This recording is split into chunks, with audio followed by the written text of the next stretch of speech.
Before we begin the story, don't forget to like the video and tell us where you watched it in the comments. The Arizona desert stretched wide and silent, flat as bone under the noonday glare. Nothing moved except a few thin dust devils and a column of smoke curling from a cowboy camp beside a half-dry riverbed.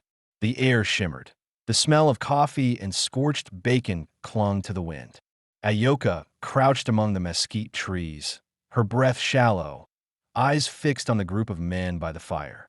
She had been watching them for 2 days, strangers in dusty coats, worn hats pulled low, rifles within reach. She had been told since childhood that men like them took Apache women, burned villages, and killed anyone who resisted. Every story she'd ever heard had ended in blood. Now, hunger pressed harder than fear. Her ribs ached with emptiness. Her lips were split from days without clean water. The smell of cooked beans from their fire turned her stomach in slow, painful twists. She hated herself for wanting it, for wanting anything that came from their hands. Her eyes settled on one man, sitting a little apart from the others. He was older than the rest, mid-30s maybe, quiet, broad-shouldered, his hat shadowing half his face. He moved slow, deliberate, checking the cinch of his horse, stirring the fire, saying little. The others joked, swore, and spat tobacco into the sand. He didn't join them. When one of the younger cowboys cursed at a burned biscuit, the quiet one didn't even look up. His name was Elias Ward. He had been riding the cattle trail south for nearly a month, hired by a rancher out of Bisbee to escort a small herd through Apache country toward Yuma. The job wasn't for money alone. He needed distance, and the trail offered plenty of that. He had once worked as a lawman in Prescott, left after a shooting that killed a man who shouldn't have died. Since then, he'd kept moving, always west, as if the horizon might forgive him if he stayed ahead of it. Ayoka didn't know his story. All she saw was a man who didn't talk much and didn't laugh when the others did. That made him unpredictable, maybe dangerous, maybe not. She tightened her grip on the edge of her blanket and stayed still as Elias stood and looked toward the trees. His movements were steady, not searching exactly, but aware, the kind of man who noticed what others didn't. The wind shifted, carrying her scent, and she froze. His eyes caught a flicker of movement, the faintest shift of shadow between the branches. He reached for something beside him. She tensed, ready to run, but instead of a rifle, he picked up a piece of bread. Slowly, he walked to a flat rock at the edge of the firelight, set the bread down, and turned away. No words, no gestures, just left it there and went back to the fire. Ayoka stared at it for a long time, heart pounding. Her mind told her it was a trick, that men like him baited traps this way. But her stomach trembled with hunger, so sharp it hurt to breathe. The men talked and laughed. The sound carried through the brush. She waited until their voices drifted lower, until the fire burned to quiet red coals. Then she crawled forward, snatched the bread, and vanished back into the dark. The taste of it nearly made her cry. It was hard old trail bread, dry as sand. But it was food, and it was the first she'd had in 2 days. Elias noticed the missing bread the next morning. He didn't say anything about it. When one of the men accused coyotes, he just nodded and poured more coffee. That evening, when they camped again, he left another piece on the same rock. He told himself it was nothing, a small kindness, maybe to a hungry traveler, maybe to a ghost. He didn't care which. But when he saw the faintest print of a small bare foot in the dust near the stone, he felt something twist deep in his chest, something he hadn't felt in a long time. On the fourth night, when the fire burned low and the others were asleep, he caught another glimpse of her, a figure barely more than a shape, wrapped in tattered buckskin, eyes reflecting the fire like an animal's. She looked ready to run at the first sound. He didn't move, didn't speak, just watched her take the food again and disappear into the dark. He sat awake long after, thinking about her, about what kind of fear kept a person living like that, alone in a land full of guns and ghosts. He didn't know her name, her tribe, or her story, but he knew one thing. If the rest of the men saw her, they'd shoot first and ask later. That night, Elias decided he'd keep her secret, at least for now. He told himself it was just decency, not guilt, not pity, just the right thing to do. But when he turned his face away from the fire and saw the faint shimmer of eyes watching from the brush, he knew there was something else behind it. Something that had nothing to do with duty and everything to do with the feeling that maybe for once, someone else in this godforsaken desert was as lost as he was. And that was enough reason to stay. By the fifth day on the trail, the desert changed its shape. The wind came up from the south, bringing a thin veil of sand that moved low to the ground. The men packed earlier than usual, muttering about a coming storm. Elias stayed quiet, but his eyes kept drifting toward the line of mesquite where he knew she hid. He hadn't seen her face clearly yet, only the small movements in the brush, the faint imprint of bare feet, the shimmer of eyes that watched but never came close. Still, he felt her presence every night. Each time he set food on the flat rock, he could almost sense her waiting for him to walk away. He didn't know why he cared. Maybe because he'd spent too many nights watching people disappear. And for once, he wanted someone to stay. Ayoka had been following them from a distance, sleeping in shallow gullies, keeping the campfires in sight, but never within reach. She told herself she only stayed because of the food, but that wasn't the full truth. The quiet man, the one who left food without trying to catch her, made her curious. No white man she'd ever seen had done something like that. It didn't make sense, and it bothered her that she couldn't understand his reason. That evening, the sky darkened fast. The wind carried grit sharp enough to cut the skin. She was still too far from the riverbed when the sandstorm hit. The air turned to dust and noise. The world vanished, sky, ground, everything. She tried to crawl under her blanket, but the wind tore it from her hands. Each breath felt like swallowing glass. She stumbled forward, blind, choking, and fell. At camp, Elias saw the storm rolling in from the flats, a wall of sand taller than any tree line. He shouted for the others to tie down the horses and get under canvas. The wind hit hard, throwing grit against his neck like needles. When he reached for his saddle, he saw something through the storm. A body, small, half covered in sand, a few yards beyond the camp's edge. He didn't hesitate. He pulled his bandana over his face, ran toward it, and lifted her. She was light, too light, skin gray with dust, lips split and bleeding. He carried her to the lean-to, set her down, and covered her with his coat.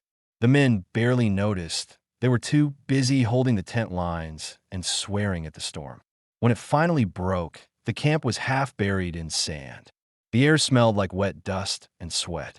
Elias checked her pulse, faint but steady. He soaked a rag in the last of their clean water and wiped her face. She stirred, coughed, and opened her eyes. For a moment, she looked wild with panic like a cornered animal, then saw him sitting nearby.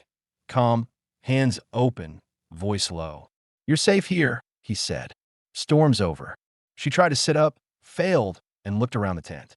His coat was over her shoulders. She touched the fabric like it was something she didn't trust. "You thought we eat your kind?"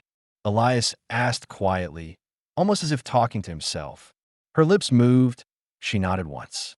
Shame flickered across her face, not for believing the stories, but for being caught believing them. He looked at her for a long moment, then said with a small, tired grin, "We only eat at night." The corner of her mouth twitched. It wasn't quite a smile, but it broke the silence. For the next hour, neither of them spoke. He cooked a thin stew, handed her a tin cup, and stepped back to give her space. She ate slowly, glancing at him between bites, as if waiting for the trick to reveal itself. Outside, the storm had flattened the trail. The other cowboys argued about whether to move camp in the morning. Elias stayed by the fire, checking on her every so often. She was young, no more than 20. Her clothes were worn to threads, her hands raw and blistered from travel. He wondered how far she had walked alone. When she fell asleep, he sat beside the dying coals, his thoughts circling back to what she'd said or hadn't said. He had killed men before, fought in skirmishes where fear made everyone the same. But the look in her eyes, that silent, hopeless fear, made him feel like the kind of man he never wanted to become. He told himself this wasn't his problem. In the morning, she could leave if she wanted. But when he saw her shivering under his coat, he reached over, pulled the canvas tighter, and decided he'd make sure she lived through the next day. He didn't understand her, and she sure didn't trust him. But in a land where kindness could get you killed, neither of them could afford to stay alone anymore. That night, the wind died and the desert grew still again. The horses shifted quietly. The men snored. Elias sat awake, eyes fixed on the horizon, wondering how a stranger had managed to make the silence feel different. And outside the lean-to, half asleep under the canvas, Ayoka thought about the man who had saved her, not as a cowboy, not as an enemy, but as someone who hadn't turned away. For the first time since the fires that took her home, she didn't feel entirely alone. The morning after the storm was clear and windless. The air smelled of wet dust and horse sweat. Elias stood outside the lean-to, cleaning sand from his rifle. Behind him, the camp was quiet. The other men had gone upstream to check for water, leaving only the slow creak of leather and the dry rustle of the tent flap. Inside, Ayoka sat with her knees drawn close, wrapped in his coat. She hadn't run. He had half expected her to be gone when he woke, but she was still there, silent, watching him through the open flap. Her face was cleaner now, her skin sun-browned and cracked at the lips, her black hair heavy with dust. There was strength in the way she sat, cautious but not broken. Elias poured a little water from his canteen into a tin cup and handed it to her. "Drink slow," he said. She obeyed without speaking, her fingers trembling slightly as she held the cup. When she finished, he nodded toward the horizon. "You got people somewhere?" Her brow furrowed. She didn't understand. He pointed again, to the north, then to himself.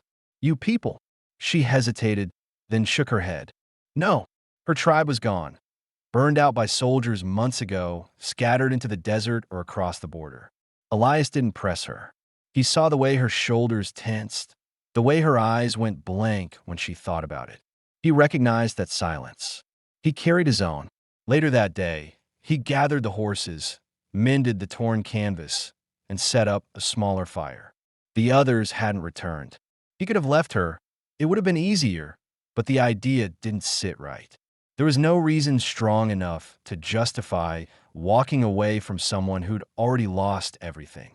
She stayed close, but never too close. When he worked, she watched. When he ate, she waited until he looked away before touching her food. Elias spoke now, and then, short words, slow and clear. Fire, bread, water. He pointed as he said them, watching her lips repeat the sounds. By evening, she could say a few of them back, softly testing the shape of the words. He didn't smile, but his voice eased when he answered. "Good. You learn quick." That night, they camped under a new canvas stretched low between two wagons. The storm had stripped the sky clean. The stars were sharp and cold, and the moonlight threw pale lines across the ground. Elias lay near the fire with his hat tipped low, listening to the horses snort in their sleep. He was trying not to think about the things that had brought him here. The town he left, the badge he'd thrown into a river 2 years ago, the letter from a woman in Prescott that he never opened. But the quiet left too much room for memory. When he turned his head, he saw her awake too, staring into the flames. "You can stay," he said, not sure why he said it, "till you're strong." She met his eyes for a long moment, trying to read his tone. Her English was too limited to catch everything, but she understood the offer. She nodded once, slow and careful, as if testing the truth in it. The next morning, she walked ahead of him as they moved along the dry riverbed, pointing to the ground now and then, saying a single word, "Water." Elias followed her lead, curious. She crouched and pressed her palm against a patch of darker soil, then began to dig with a flat stone.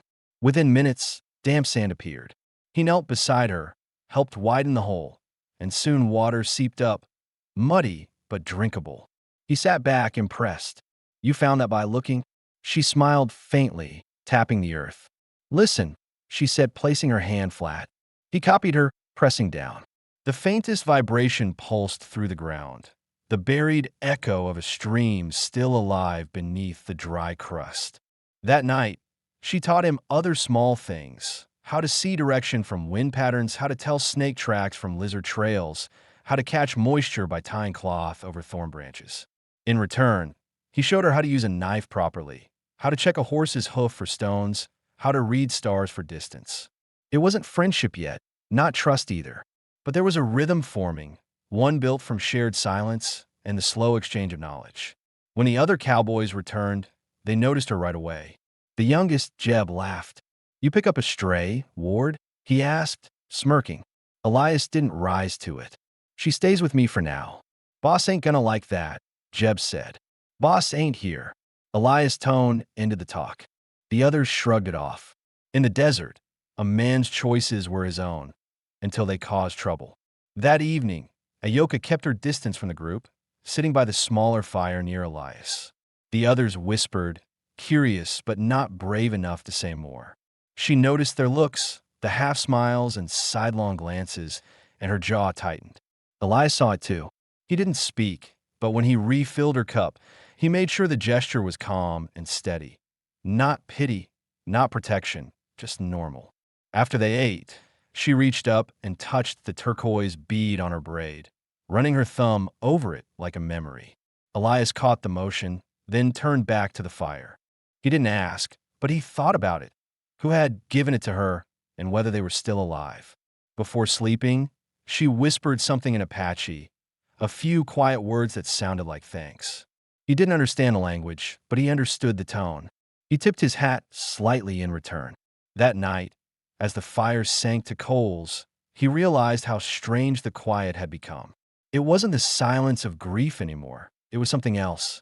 The kind that settled when two people stopped seeing each other as threat and started seeing each other as real. And though neither of them would say it out loud, both knew the desert had changed shape again. Not softer, not safer, but less empty than before. By the time they reached the foothills north of the Santa Cruz, the trail had narrowed to a winding path between dry arroyos. The herd had been sold off 2 towns back, and half the men had peeled away with their pay. Only Elias, Jeb, and 2 others remained, pushing west toward a supply stop called Willow Bend. The air was hotter now, the kind that baked the skin under a shirt. Each step of the horses sent up small bursts of dust that clung to their boots. Ayoka rode the spare mare, barefoot, quiet, her braid brushing the animal's shoulder. The turquoise bead caught the light every time she turned her head. She stayed near Elias, but never behind him. She refused to look like a servant or a burden.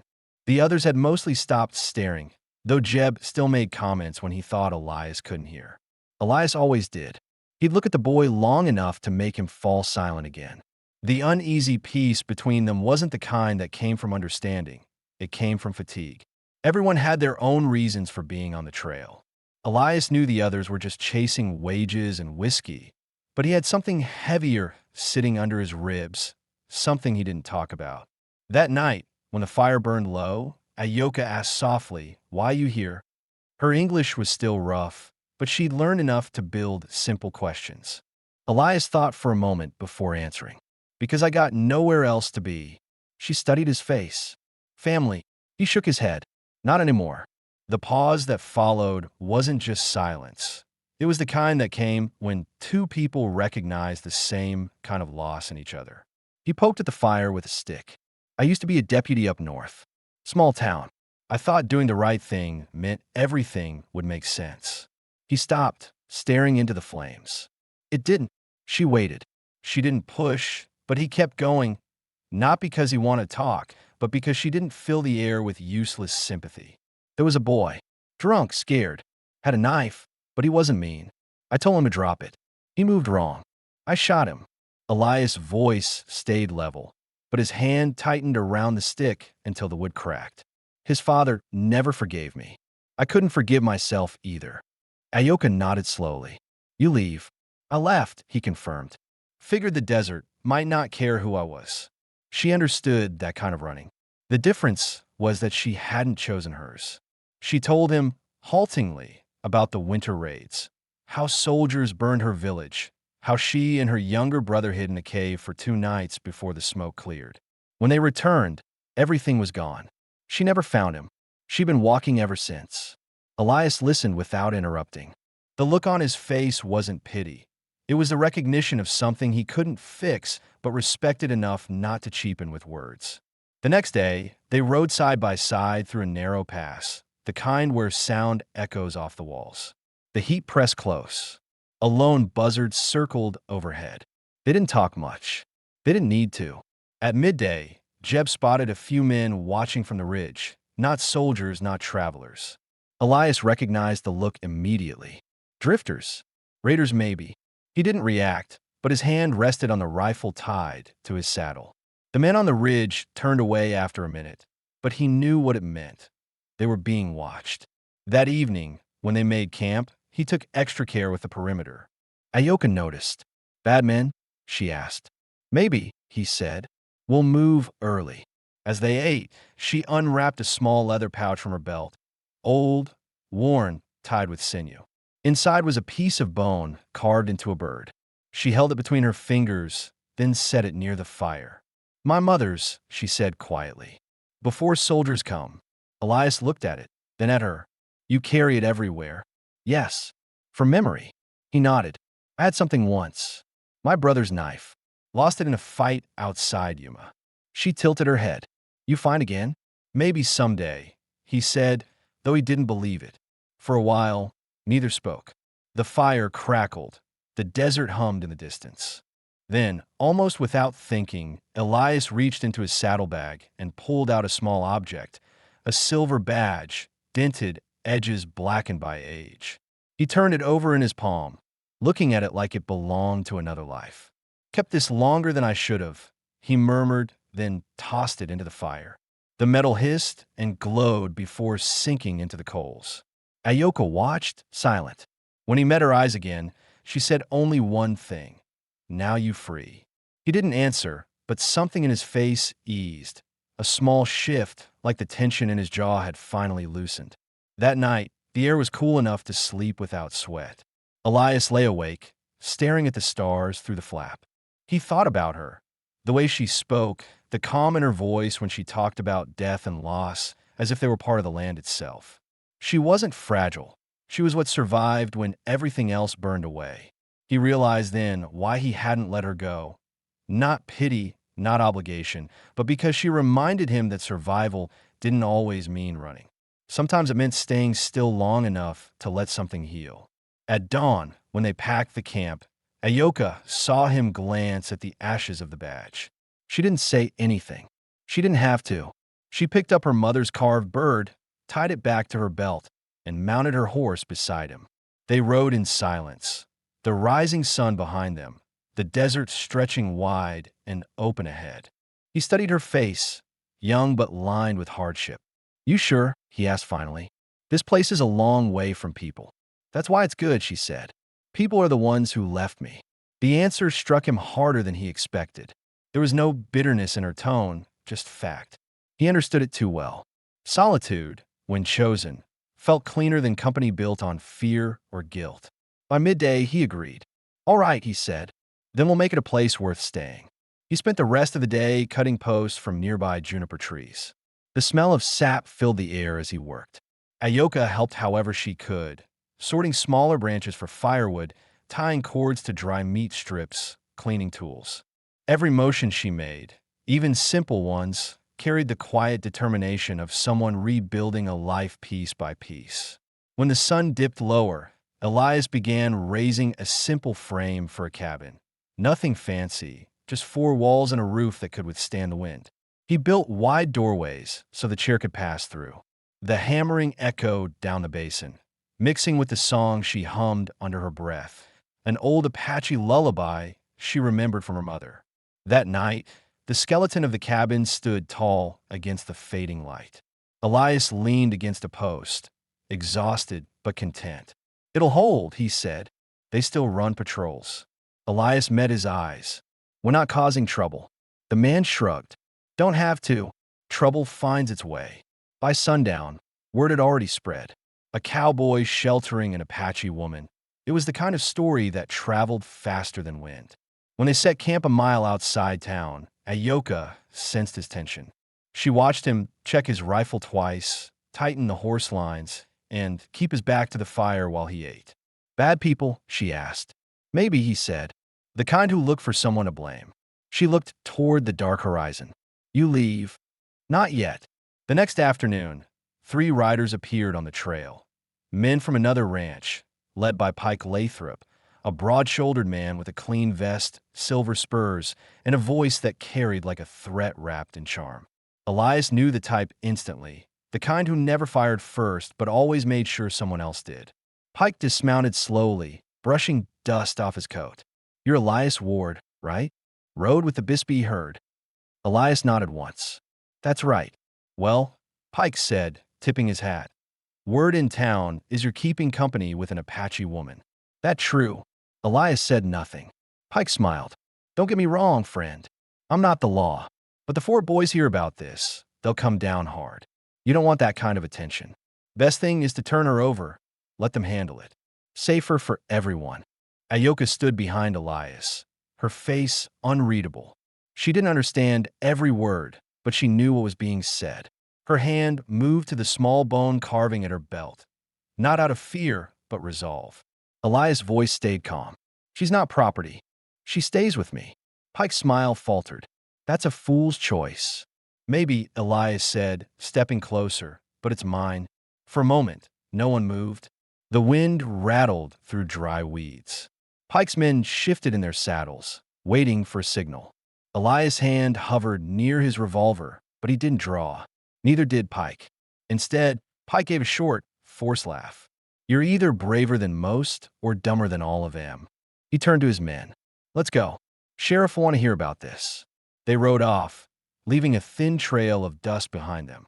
Ayoka looked at Elias. They come back. Yeah, he said quietly. They will. That night, he built a smaller fire, keeping it low behind a stand of yucca. The horses were restless. Even the desert air felt tense. Ayoka sat across from him, wrapping her blanket tight. She wanted to ask why he risked himself for her, but the question stayed behind her teeth. She didn't want him to say it was guilt or obligation. Instead, she asked, why you no go east? Safer. Elias looked up from the fire. East is where I came from. She studied him. You not run anymore? He shook his head. No, I'm tired of running. The next morning, he took her to the creek and showed her how to clean the rifle, how to work the levers smoothly without flinching. She caught on quickly. You want me fight? She asked. I want you to know how, he said. Knowing makes fear smaller. By noon, Pike returned, just like Elias had expected. This time, he wasn't alone. 2 of the sheriff's men rode with him, along with a deputy from the fort. They stopped 20 yards from camp.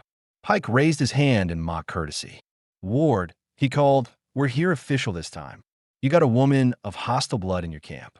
You're ordered to surrender her for questioning. Elias stood his ground. She's done nothing wrong. The deputy spat into the dirt. That ain't my call. Ayoka stepped forward before Elias could stop her. She faced them head on, her chin high, voice steady. I'm not taken. I stay by choice. Her English was halting, but her tone was clear. Pike smirked. She talks now, does she? You teach her that. Elias didn't move. She learned it herself. The air between them hung heavy. The deputy shifted, uncertain. For a moment, it looked like guns might clear leather, but then a second rider galloped in from town, a young man with a star pinned crooked on his vest. He reined in hard, dust spraying his boots. Sheriff says stand down, he shouted. No warrant, no charge, no authority from the fort. You touch him, it's on your own head. Pike cursed under his breath, but he knew the law well enough to step back. Fine, but don't expect the town to welcome you, he said, turning his horse. You're on your own out here. When they rode off, Elias exhaled slowly. He didn't look at Ayoka, not right away. He was angry, not at Pike, but at how close it had come to ending badly. She walked to his side, her expression calm but proud. They gone, she said. For now, he answered. That night, the fire burned steady again. She sat beside him, closer than before, her shoulder almost brushing his arm. Neither of them spoke for a long time. There was nothing to explain, nothing to justify. When she finally said, you could let me go, but you don't. He looked at her for a moment, then back at the flames. Maybe because I don't want to be the kind of man who walks away anymore. She thought about that, then nodded once. Then I stay. Elias didn't smile, but the edge in his voice softened when he said, all right. The fire crackled, the night stretched wide, and for the first time since either of them could remember, the silence between them didn't feel like waiting. It felt like belonging. The next morning came with no sound but the crack of a distant hawk and the hiss of wind over sand. The campfire had burned to ash, and Elias was already awake, checking the saddle straps, his jaw tight, eyes fixed on the horizon. The attack hadn't come last night, but he knew Pike's kind. They didn't give up out of reason. They paused to gather a crowd. Ayoka stepped out from behind the wagon, the rising light washing gold across her face. She looked at him, saw the way his shoulders were squared, and understood before he spoke. They come back, she said quietly. Most likely, he replied, and this time they won't talk first. The others from the trail had already moved on days ago.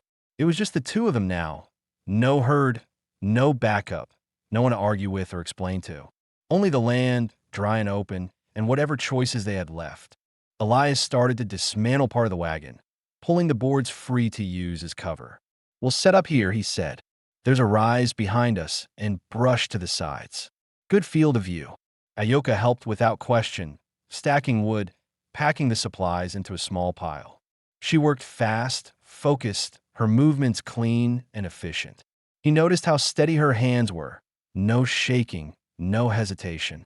She'd lived through worse than this. As the sun climbed, he handed her the rifle. You remember what I showed you? She nodded, testing the lever, her finger resting along the frame. You only fire if you have to, he said. And if I tell you to run, you run. She gave him a sharp look, something almost like anger in it. I know, run again. He met her eyes, saw the determination there, and let the words stand. All right, he said softly. By noon, the air shimmered with heat. The silence felt thick, like the desert itself was waiting. Then, faintly, they heard hooves, 5 riders coming from the east, moving fast.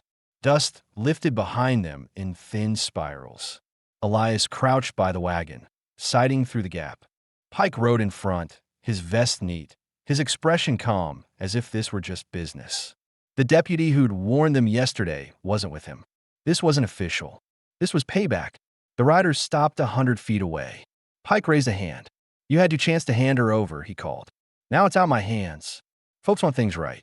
You make it easy, and we all walk away breathing. Elias didn't answer. His voice, when it came, was steady and low. You ever think maybe right don't come from a crowd, Pike? Pike laughed, shaking his head. You sound like a preacher. Shame preachers don't live long out here. He signaled to his men. 2 began circling to the left, another moving wide to flank. Elias didn't move. Ayoka crouched beside him, her breathing even, eyes scanning the brush. The first shot came from one of Pike's riders, a warning into the dirt. Elias fired back once, clean and measured. The man's hat flew off. He swore and retreated. Pike yelled, "Hold your fire!" But the tension had already broken. A second shot cracked through the dry air. It hit the wagon plank inches from Ayoka's shoulder, splintering wood. She ducked, then lifted the rifle, aimed, and fired. Her shot tore through the sleeve of the shooter's coat, missing flesh, but sending the man spinning backward off his horse. Elias turned to her. Good shot. She didn't answer, just reloaded quickly, her jaw set. Pike cursed, realizing his bluff was gone. You're digging your own graves, Ward. Elias rose, slightly behind the wagon, voice calm but sharp. Then you better dig yours too. Another shot rang out, this one from the ridge. A single bullet struck the dirt beside Pike's horse. Everyone froze. From the ridge above, 2 mounted figures appeared, soldiers from the fort. The lead man held a raised hand and shouted, "Enough!" It took a moment for the scene to settle. The soldiers descended the slope, their rifles angled low but ready. The older one dismounted, his uniform worn and dusty, clearly not eager for a fight. What's going on here? He demanded. Pike was quick to speak. This man's harboring a hostile. She's done nothing wrong, Elias interrupted, stepping out into plain view. The rifle lowered but still in his grip. She's free. She's with me by choice. The officer looked from Elias to Ayoka, then back to Pike. You got proof otherwise? Pike's mouth opened, then shut again. There was nothing he could say without sounding like the liar he was. The officer's tone hardened. Then this is done. You take your men and ride back to town. Anyone fires another shot, I'll drag you to Yuma myself. Pike stared at Elias, hate simmering behind the calm in his eyes. Then he turned his horse. This ain't over, he muttered. It is for me, Elias replied. When the riders disappeared over the ridge, the officer lowered his voice. You two best move on. Not everyone out here listens to orders. Elias nodded. We will. By the time the soldiers rode off, the light had started to fade. The desert turned gold, then red, then quiet again. Elias gathered their few belongings. We'll head north at dawn, he said. Ayoko was still staring in the direction Pike had gone. He come again? No, Elias said. He'll talk, but talking's all he's got left. She looked at him for a long moment, then said, You stay for me. He hesitated. What do you mean? When they come, you could go. But you stay. Elias wiped the sweat from his brow, the day's weight settling in his bones. I've walked away from too many things I should have stood for. Not this time. She nodded slowly. Then we same. That night, it didn't sleep much. The fire burned low, and they sat side by side, backs against the wagon, rifles within reach. The desert was still. No wind, no crickets, only the faint whisper of sand shifting. Elias glanced at her once. Her eyes were half closed, but she wasn't asleep. He thought about the first night he'd seen her, a shadow in the brush, terrified and starving, and how far they'd come since then. He didn't say it out loud, but he knew it. If anything came for her again, he wouldn't hesitate. When dawn broke, pale and cold, they packed what they had and rode out. The sky ahead stretched clear and endless. Behind them, the tracks in the sand would fade before noon, like they'd never been there at all. But for the first time in years, Elias didn't feel like he was running from something. He was riding toward it, and Ayoka, silent beside him, finally believed that maybe not all men who stayed close meant harm. They rode north for 3 days, following the creek that wound between low, cracked hills. The danger from Pike and his men faded behind them, but the tension didn't leave right away. Every sound still made Elias check over his shoulder. The scrape of a rock, a bird's wings, the echo of a hoof on dry stone. It wasn't until they reached the cottonwood flats that he finally let his breath ease. The land there was different, quieter, softer, the soil darker, the water still flowing just enough to coax small patches of green from the dirt. This'll do, he said, pulling the mare to a stop. Ayoka looked around. The place was simple, open, framed by trees that whispered in the wind. Here, she asked. Here, Elias repeated. He climbed down and knelt by the creek, tasting the water, then nodded. It's clean. They made camp that night under the cottonwoods. For the first time in weeks, the air smelled of life, damp bark, grass, the faint sweetness of distant sage. Ayoka knelt by the fire, spreading her blanket on the ground. Elias watched her quietly, realizing how natural it had become, the way they moved around each other without words, without planning. In the morning, he rode into town for supplies, lumber, nails, canvas, and a hand shovel. The clerk asked questions, of course. You settling? The man asked, writing slowly in his ledger. Thinking on it, Elias said. Where? North, past the bend. The clerk raised an eyebrow. That's Apache country. Elias gave a dry half-smile. So is most of the earth if you go back far enough. He left it at that. When he returned, Ayoka was gathering smooth stones from the creek. Why stones? He asked. For walls, she said. Strong when storm comes. They spent the day building, Elias cutting wood for the frame, Ayoka stacking stones and packing mud between them. She worked hard, silent, her face streaked with dust and sweat. The sun burned their necks, their hands blistered, but they didn't stop. When a structure began to take shape, 4 walls, a doorway, and a slanted roof, Elias stood back and said, Looks like a home. Ayoka tilted her head, unsure of the word. Home, he nodded. Place to stay, to belong. She thought about that for a moment, then repeated softly, home. That night, as they sat by the fire in front of the half-built cabin, Elias unfolded a small stack of papers he'd brought from town. Got something from the sheriff's office, he said. A form for land claim. Says anyone can stake a piece if it's unoccupied and worked for 6 months. She listened closely, trying to follow. He explained each part, how names went on paper, how signatures made it official. Then he stopped and frowned. You don't have a name the law would recognize. I have name, she said. I know, he said gently, but not one they'll write down. She thought for a long moment, then said, You write mine. You tell them. Ayoka Ward. He looked up surprised. Ward, you save me. You stay with me. We same now. Elias felt something stir deep in his chest, a mix of gratitude and fear. He didn't answer right away. Then, quietly, he said, If that's what you want, then that's what I'll write. He filled out the form by firelight, the sound of his pencil scratching against paper. When it was done, he folded it carefully and tucked it into his coat. Days passed. They built the roof, sealed the gaps, planted a small patch of beans near the creek. The work was slow but honest. The scars on Elias's hands started to heal. Ayoka's laughter, rare but real, began to return. Sometimes they spoke, sometimes they didn't. It didn't matter. The silence between them had stopped being a wall. It had become a language. One evening, as the sky turned copper, Ayoka took a small leather pouch from her belt, the same one that held her mother's carved bird. She opened it and pulled out the turquoise bead she'd worn since the day he met her. Without saying a word, she held it out to him. He shook his head. That's yours.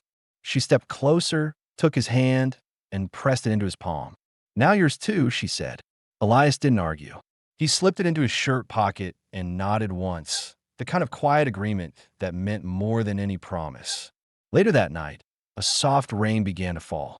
The drops tapped gently on the roof of their new home. Inside, the fire glowed low, and the air carried the warm scent of wet earth. Ayoka sat cross-legged by the flames, mending a tear in her blanket with a bone needle. Elias sat nearby, cleaning his revolver, the habit of an old life he hadn't yet unlearned. After a while, she looked up. You know, go? She asked. He glanced at her. Go where? Other towns. You always move. He considered the question, the weight of it. Then he said no, not anymore. She smiled faintly, then returned to her sewing. Outside, the rain grew steady, running down the sides of their new walls, soaking into the earth they'd worked together. The fire crackled, steady and sure, and for the first time in a long while, both of them felt what they hadn't dared to name: peace. In that quiet, Elias realized something simple, the kind of truth men often chase their whole lives without finding. He wasn't a lawman anymore, or a drifter, or a man trying to make up for what he'd done. He was just a man with a roof, a woman beside him, and a piece of land that didn't ask for anything but care. And for Ayoka, who'd spent too long believing the world only took, this was enough proof that sometimes, even after the fire and the fear, something good could still grow in the desert. By early spring, the land around the cottonwoods had changed. What used to be dry, colorless dirt now carried small patches of green, stubborn shoots of bean vines climbing along thin poles Ayoka had carved from willow. The air smelled cleaner after every rain, and even the wind that swept through the valley no longer felt hostile. It moved like something alive, something that had accepted them. Elias sat on the porch they'd built together, sanding the edge of a wooden chair. His hands were rough and scarred, but the motion was steady, practiced, patient. He hadn't touched a gun in weeks. The rifle still leaned by the door, but it gathered dust now. That, more than anything, told him life had shifted. Inside the cabin, Ayoka stirred a pot of beans over the small stone hearth. The smell drifted out into the cool morning. She hummed something under her breath, a soft tune from her childhood, low and rhythmic, the kind meant to call calm into a house. It was the first time Elias had ever heard her sing. When she stepped out with 2 tin plates, she caught him smiling faintly. What? She asked. Didn't think you'd ever make this place sound like home, he said. She looked around at the small cabin, the smoke curling from the chimney, the line of laundry moving in a breeze, the small corral they'd built for the mare. It is home, she answered simply. They ate quietly, listening to the morning sounds, the creek flowing, birds chirping from the cottonwoods. For a moment, it felt like nothing outside this valley existed. After breakfast, Elias walked to the shed and pulled out a small envelope, dusted from travel. "Letter came from town," he said, holding it up. Sheriff sent word back. Ayoka wiped her hands on her skirt and stepped closer. "Good." He opened the paper slowly, reading. The sheriff's handwriting was rough, but clear enough. Land claim approved. Registry complete. Property: Elias Ward and Ayoka Ward. He read it twice before looking up at her. "It's official," he said. "It's ours." For a moment, she didn't move. Then she smiled. A real smile this time, the kind that carried both relief and disbelief. "Paper make us safe?" she asked. "Safe enough," Elias said. "Safer than before." She took the letter from his hand, studying the printed marks she couldn't yet read, then folded it carefully and placed it in her pouch beside her mother's carving. "Then it stay with me," she said. As days passed, the rhythm of their lives settled. Elias worked the field. Ayoka tended the creek and traded herbs with passing travelers. They spoke more now, short sentences, slow English mixed with Apache words. Their conversations were practical, but under them ran an easy warmth that needed no explanation. Sometimes, at dusk, they sat on the porch and watched the horizon turn red. He would roll a cigarette, she'd rest her chin on her knees, and they'd watch the world fade without saying a word. But even peace has echoes of the past. One afternoon, a shadow of it rode up their trail. Elias spotted the rider from a distance, one man on a roan horse, coming slow. The hat, the way he sat in the saddle. He recognized Pike Lathrop before he was close enough to speak. Ayoka came to the door, her expression calm but alert. "That man?" she asked. "Yeah," Elias said quietly. "That man." When Pike finally stopped a few yards away, he looked different, thinner, older, the arrogance stripped down to something closer to exhaustion. He dismounted, holding his hat in both hands. "Didn't come for a fight," he said. "Then talk standing where you are," Elias replied. Pike nodded. "I heard you staked this land. Figured you'd either be dead or halfway to Mexico by now. Guess I was wrong." "You were," Elias said flatly. Pike looked past him at Ayoka, who stood silent at the door, her gaze steady. "Word is the fort's pulling out soon. Territory's changing. Folks might finally start seeing things different." Elias narrowed his eyes. "You come to tell me that?" Pike sighed. "No, I came to say I was wrong. About her. About you. You didn't owe me that fight back then. You stood your ground. Most men wouldn't have." He put his hat back on, looking awkward, unsteady. "That's all I came for." Elias didn't answer. He just nodded once, not in forgiveness, but in acknowledgement. That was enough. Pike turned his horse and rode away, the sound of hooves fading until the desert swallowed it. When he was gone, Ayoka exhaled slowly. "He no come again," she said. "No," Elias agreed. "He won't." That night, they sat outside again, the moon high and clear. The air was cool, and the land felt at peace. Ayoka leaned against his shoulder, and he covered her hand with his, rough over soft, old scar over new life. "You still think desert empty?" she asked quietly. He smiled faintly. "Not anymore." She looked toward the dark horizon. "Then we stay." He nodded. "We stay." Weeks passed. The cabin filled with new sounds. The creak of the porch and wind, the soft splash of water in the pail she carried, the hum of life returning to a place that once felt cursed by silence. When spring turned to summer, the beans ripened, and they hung strips of meat to dry under the porch roof. Sometimes travelers passed by, soldiers, ranchers, settlers, all surprised to see a white man and an Apache woman working the same land. Some stared. A few nodded. Most rode on without words. Elias didn't care anymore. Let them see. One morning, they rode out together at dawn, following the creek bed where the ground shimmered in early light. Ayoka's braid caught the wind. The turquoise bead glowed against her dark hair. Elias rode beside her, his hat low, the lines on his face softer than they'd ever been. When the trail bent west, she looked back once at their cabin, small, square, perfect in its simplicity, and smiled. "This place, ours forever?" she asked. As long as we keep it that way, Elias said. They rode on, side by side, the sun breaking over the desert. The land ahead was endless, quiet, and alive, a place that no longer feared them, and they no longer feared it. For the first time in their lives, both knew what it meant to stay. Not because they had nowhere else to go, but because they finally had somewhere worth staying for. And when the wind moved through the cottonwoods behind them, it carried no warning, no ghosts, only peace and the sound of two souls who had finally found their way home.